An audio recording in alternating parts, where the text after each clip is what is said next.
नमस्ते, स्वागत छ हाम्रो पूर्वेली किचन युट्युब च्यानलमा। आज म आएको छु तपाईहरुको माझमा फेरि पनि र आज म चाहिँ भुटनको दपदपाउँदो करी बनाउने छु।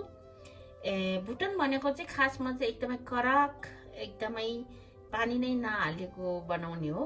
तर आज चाहिँ म टमाटर हालेर बनाउने छु, कता ग्रेभी टाइपको बनाउने छु।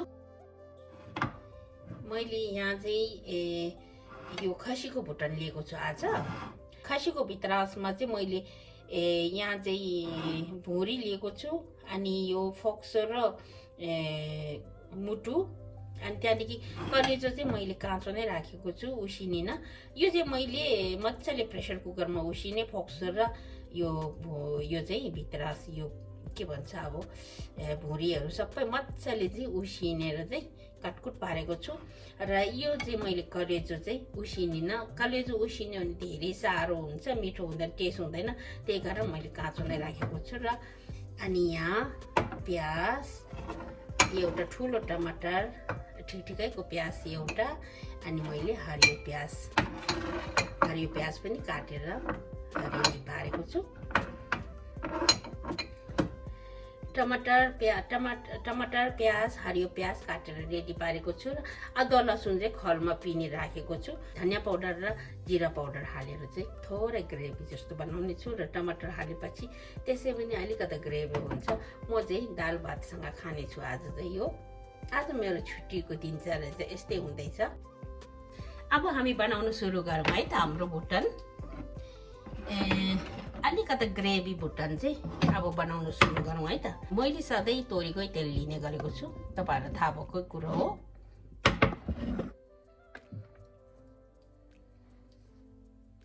अब मैले ग्यास पनि अन गरिसकेको छु। अब बनाउन सुरु गरौँ है त हाम्रो भुटन चाहिँ। यो चाहिँ अलिकति ग्रेभी टाइपको भुटन बनाउनु लागेको। अब सुरु गरौँ है त। फर्स्टमा त तेल हाल्नु नै पर्छ।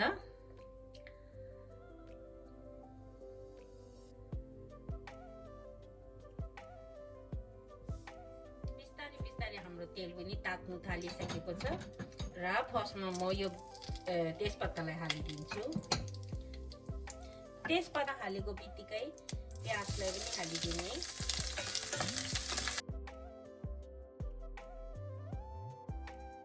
प्याजलाई चाहिँ धेरै डोर्नु नलाउने। अनि यो भुटनलाई हालिदिउँ।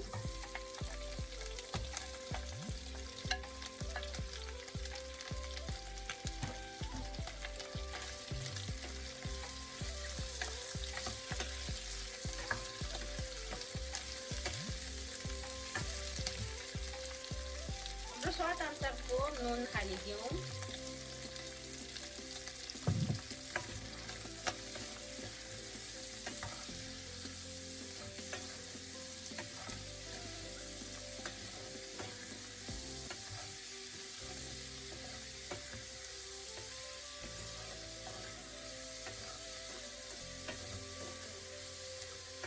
थोरै ग्रेभी बनाउनुको लागि हो। कलेजो हाल्नुभन्दा अगाडि भुटनलाई मजाले भुट्ने। यसको स्मेल अलिकति कडा हुन्छ, तर मैले उसिनेर राम्रोसित पखालेर उसिनेको छु। तर पनि यसलाई मजाले भुट्नुपर्छ।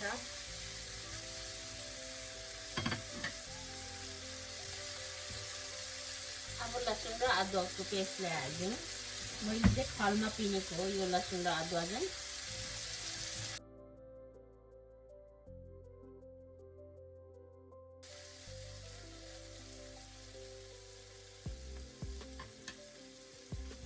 यसलाई अब छोपेर सानो आँचमा पाक्नु दिने। खसीको भुटन पकाउने आफ्नो आफ्नो तरिका हुन्छ। यो चाहिँ मेरो तरिका हो। मलाई यसरी बनाएको पनि एकदमै मिठो लाग्छ। अब चाहिँ हाम्रो यो तेल छुट्नु थालिसकेको छ। अब चाहिँ हाल्नु थालौँ बेसार, थोरै बेसार, यो चाहिँ जिरा धनियाको धुलो,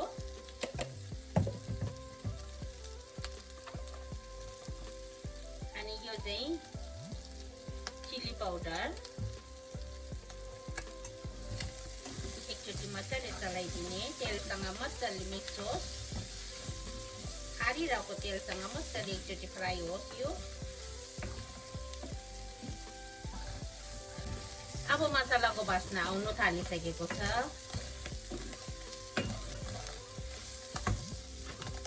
अब चाहिँ हाम्रो यो कलेजोलाई हालिदिउँ, यो काँचो कलेजोलाई।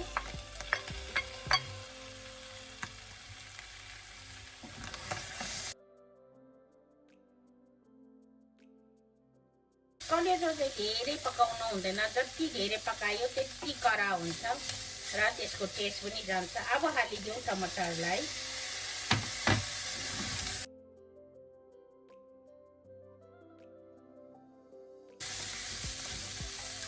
छोपेर बिस्तारै पाक्नु दिने। अब चाहिँ चेक गरौँ है कस्तो भएको छ। अब चाहिँ हाम्रो टमाटर लगभग पाकिसकेको छ। मैले सानो आँचमा छोपेर पकाएको थिएँ।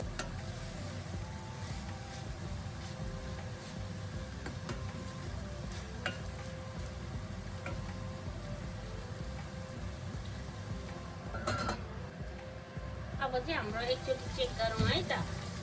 ल टमाटर मजाले पाकिसकेको रहेछ।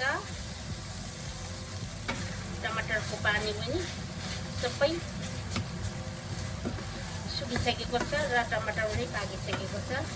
अब चाहिँ सानो आँचमा मजाले चाहिँ फ्राई गर्ने।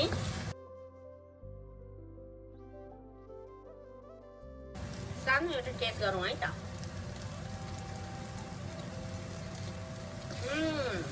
एकदम मिठो भएको छ। नुन पनि टक्काको भएको छ। अब म ग्यासलाई पनि अफ गरिदिन्छु।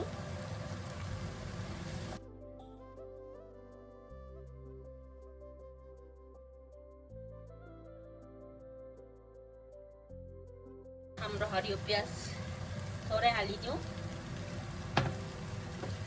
मिक्स गरिदिउँ एकचोटि।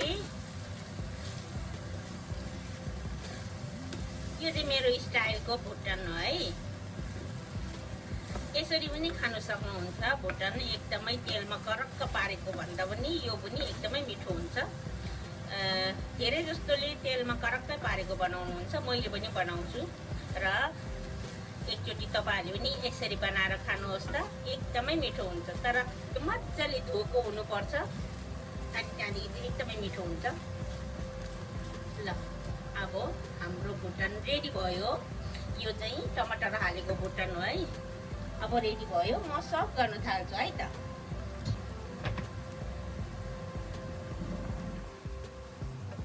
एकदम राम्रो बास्ना आएको छ।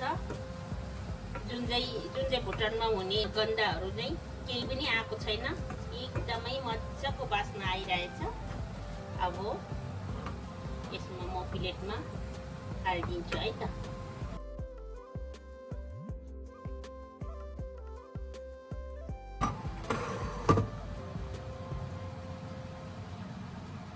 वाउ, बास्ना एकदमै मजाको आइरहेछ।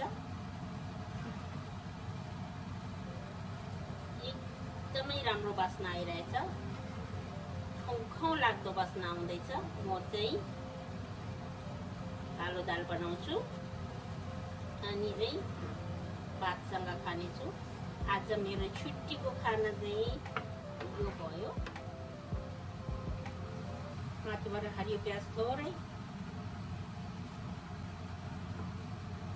यो हरियो प्याज चाहिँ राम्रो देखोस् भनेर। ल अब मैले यहाँ भुटनलाई सर्भ गरिसकेको छु र अनि हरियो प्याज पनि राखिसकेको छु। कस्तो लाग्यो तपाईहरुले? जस्तो देख्नुभयो त्यस्तै कमेन्ट गर्नुहोस् ल। निजे भन्नुहोस् कि त्यो भएन, त्यसरी हैन, यसरी बनाउनु पर्छ भनेर चाहिँ मलाई सल्लाह र सुझाव दिनु होला। म पनि तपाईहरुबाट सिक्न चाहन्छु र मेरो जुन चाहिँ मैले जानेको कुराहरु पनि तपाईहरुले देख्न सक्नुहुन्छ। आज भुटनको रेसिपी यस्तो भएको छ। हेर्दै खङखङ लाग्दो बस्न एकदमै मिठो आइरहेछ। अनि कस्तो लाग्यो त्यस्तै कमेन्ट गर्नु होला र आउँदो भिडियोहरु कस्तो चाहिँ हेर्नु मन लाग्छ तपाईहरुले त्यो पनि भनिदिनु होला। र अनि आज मेरो यो भिडियो कस्तो लाग्यो तपाईहरुलाई कमेन्ट गर्नु नभुल्नुहोला र लाइक गर्नु पनि नभुल्नुहोला। यदि राम्रो लाग्यो भने चाहिँ साथीभाइहरूसँग सेयर गरिदिनु होला। तपाईहरु पनि इन्जोय गर्नुहोला। अब म चाहिँ यो चाहिँ कालो दाल र भातसँग खानेछु। इन्जोय। अनि तपाईहरुको छुट्टी पनि एकदम मजासँग बितोस्। आजको लागि बिदा लिन चाहन्छु। अर्को भिडियोमा फेरि भेटौँला। Bye bye.